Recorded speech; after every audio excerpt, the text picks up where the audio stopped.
আসসালামু আলাইকুম everyone, welcome back to my Facebook page প্রতিদিনকার আয়োজন। সবাই কেমন আছেন? সেই সাথে আমার রান্না বান্না রসুন মরিচ আদা নিয়েছি, ব্লেন্ড করে নিয়েছি। কচু ম্যাশ করে নিয়েছি সিদ্ধ করে। সরষের তেলে রান্না হবে, দিয়ে দিচ্ছি সরষের তেল, দিয়ে দিব পেঁয়াজ কুচি, দিয়ে দেবো আদা রসুনের পেস্ট, দিয়ে দিব টাকি মাছ দিয়ে রান্না হবে। কচুর ডালটা আসলে টাকি মাছ আর ইলিশ মাছ দিয়ে খেতে ভালো লাগে। দিয়ে দেবো হলুদের গুঁড়ো, কালারের জন্য মরিচের গুঁড়ো, লবণ স্বাদ মতো, পাঁচফোড়ন গুঁড়ো, ধনিয়ার গুঁড়ো, জিরার গুঁড়ো, ভালো করে কষিয়ে নেব। আসলে কচুর ডালের মশলাটা কিছুটা বেশি পরিমাণে দিতে হয়, মাংসের মতোই মশলার প্রয়োজন হয় কচুর ডালে। মশলার পানিটুকু দিয়ে দিব। কত সুন্দর কালার এসেছে দেখতেই পাচ্ছেন। একটু ঢেকে দিব। আমি মাছগুলো উঠিয়ে নেব। এবার ম্যাশ করা কচুর ডাল অ্যাড করব।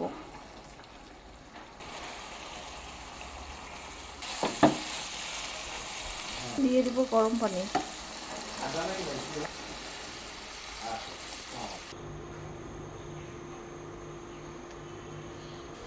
দিয়ে দিব তেজপাতা, গরম মশলা গুঁড়ো।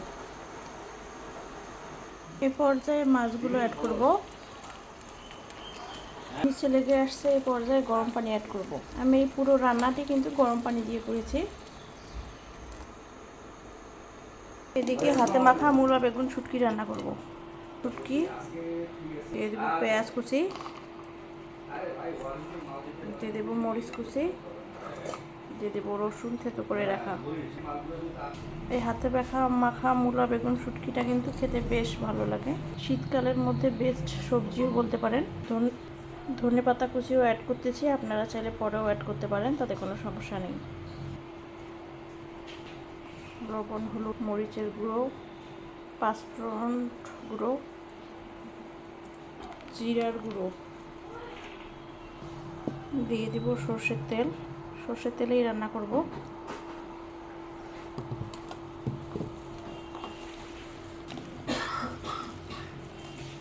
আমি সুন্দর করে মেখে নিয়েছি, এখন চুলায় বসিয়ে দেব ঢাকনা দিয়ে ঢেকে।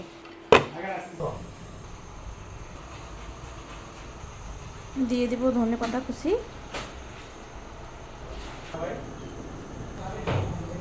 আমার কচুর ডালটা প্রায় হয়ে এসেছে, উঠিয়ে নেব।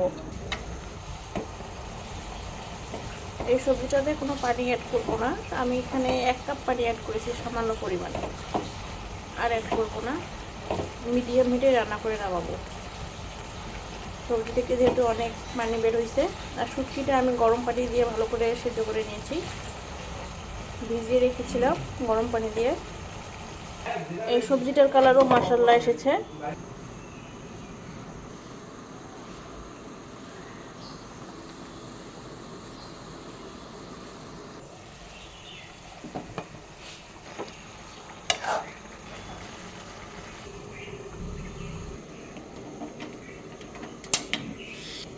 এই তরকারিটিও হয়ে এসেছে, উঠিয়ে নেব। ভালো থাকবেন সবাই, আল্লাহ হাফেজ।